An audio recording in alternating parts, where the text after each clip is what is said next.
Hi, this is Josh Marshall from TPM Media. It's Monday, February 25th, 2008. You probably know about last week's story in the New York Times about John McCain's relationship with a lobbyist named Vicky Eisman. Now, they made some veiled allegations that there was some sort of an affair between McCain and Eisman.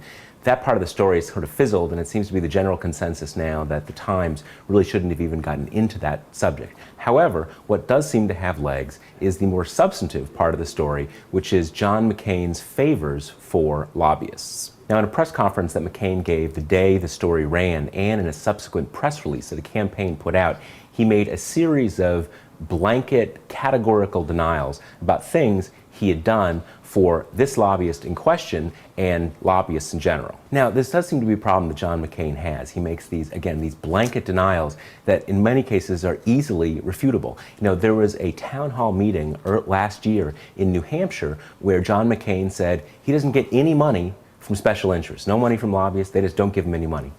Watch the clip. I know how to fix this broken system, and a lot of it's got to do with defense procurement. Everybody says that they're against the special interests. I'm the only one the special interests don't give any money to. But I want to tell you, I can free up. Now, that's obviously absolutely ridiculous. John McCain gets hundreds of thousands, probably millions of dollars over the years from lobbyists, from industries that his committee regulates. Now, that doesn't set him apart from many people in the Senate. That's pretty much the way business is done up there. But to say that he doesn't get any of that money, that he's different in that way, is just ridiculous. And again, easily provable if you go over to fec.gov and just look up his campaign contributions. Now let's go back to the subject of that Times article. The big question there was McCain's letter to the FCC on behalf of a company called Paxson Communications. And what McCain and his campaign said is that no one from Paxson or no one from the lobbying firm had personally asked McCain to write this letter. Categorically, never happened. Now that sounded great until the next day when Newsweek's Michael Isikoff dug up a 2002 deposition that McCain gave in which he said, yeah, Paxson asked me to write the letter and I wrote it. So not just any representative of the company, actually the owner of the company asked him. And who's the witness? John McCain. Now it got even better than that. The next day when the Washington Post dug up Paxson himself, not dug him up, he's actually retired, but Paxson said, yeah, I talked to McCain, I met with him, and I asked him to write the letter. And Paxson even thought that the lobbyist in question, Vicky Eisman, was actually at the meeting too, although he wasn't sure, but presumably he was sure that he asked McCain himself. Now, presumably McCain's claims about that Paxson letter are, as Ron Ziegler once said, no longer operative.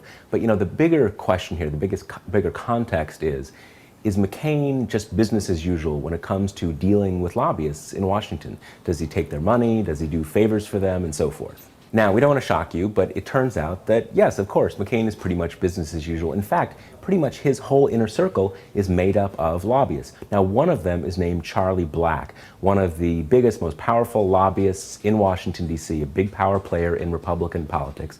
And the Washington Post came out with an article on Friday detailing McCain's connections with lobbyists. And one thing that came out in that article is that Charlie Black, this big mega lobbyist who's helping to run McCain's campaign, is actually running his lobbying business now over the phone from the Straight Talk Express. So John McCain keeps lobbyists at such an arm's length that they are actually running lobbying firms from his campaign bus. Now, lobbyist Charlie Black, who is conducting his business now from John McCain's campaign bus, actually went on Face the Nation this weekend to extol McCain's virtues and explain how he's really keeps lobbyists at an arm's length and doesn't do their bidding or anything like that. Here's Charlie Black's vouching for John McCain. Look, the major point is this. John McCain does no favors for nor gives no special treatment to any lobbyist, even if they are a friend of his. He listens to both sides of issues, representatives of both sides, makes a decision on the merits, and goes ahead. Now, when we saw that Charlie Black was on Face the Nation, what we wanted to see was how he would respond when Bob Schieffer asked him about this report, actually a statement from Charlie Black, that he was conducting his lobbying business from John McCain's campaign bus. But Schieffer never asked the question. So basically it wasn't a great week for John McCain on the Mr. Reform, Mr. Clean Politics angle. And here's Barack Obama sort of piling on very unfairly. It's indisputable that he's got his top advisors in this campaign are lobbyists. that many of them have been running their business on the campaign bus while they've been helping him. And he's comfortable with it. And he's comfortable with raising money from lobbyists who are currently active in Washington. I think that is a problem. Now, later this week, we're going to bring you news about how the chairman of the Federal Elections Committee, they're the ones who enforce the campaign laws, says that John McCain is actually breaking the law in the campaign spending that he's now doing, trying to opt out of the public financing program. We'll bring you more about that later this week. I'm Josh Marshall from TPM Media, and we'll talk to you tomorrow.